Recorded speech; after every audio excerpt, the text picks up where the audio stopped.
നമുക്കൊരു മരണം ഉണ്ടെന്ന് ആരും ചിന്തിക്കുന്നേ ഇല്ല. അപ്പൊ എന്ത് ചെയ്യണം? ചിന്തിക്കണം. ഇടയ്ക്കിടയ്ക്ക് ഒന്ന് ഓർക്കണം, എന്താ, എനിക്ക് മരണമുണ്ട്, ഞാൻ ഒരു ദിവസം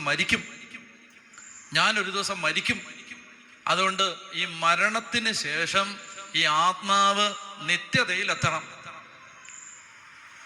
അതിനുവേണ്ടി ആ ജീവിതത്തിന് വേണ്ടിയുള്ള നിക്ഷേപങ്ങൾ രൂപപ്പെടുത്താനുള്ള ഒരു കാലമാണ് ഈ കാലഘട്ടത്തിലെ മനുഷ്യന്റെ ജീവിതം. ഒരിക്കലും മരിക്കുകയില്ല എന്ന് വ്യാജമായ ഒരു സങ്കല്പം രൂപപ്പെടുത്തി ഈ ജീവിതം ആഘോഷിച്ച് തീർക്കാനുള്ളതല്ല, മറിച്ച് സ്വർഗത്തിന് വേണ്ടി നിക്ഷേപങ്ങൾ കൂട്ടിവെക്കാനാണ് ദൈവം ഈ ജീവിതം തന്നത്. വായിച്ചേ, മത്തായിയുടെ സുവിശേഷം 6-ാം അധ്യായം 18, 19, 20, 21. 19, 20, 21. മത്തായി 6, 19, 20, 21 വായിക്കാവോ? ഭൂമിയിൽ നിക്ഷേപം കരുതി വെക്കരുത്,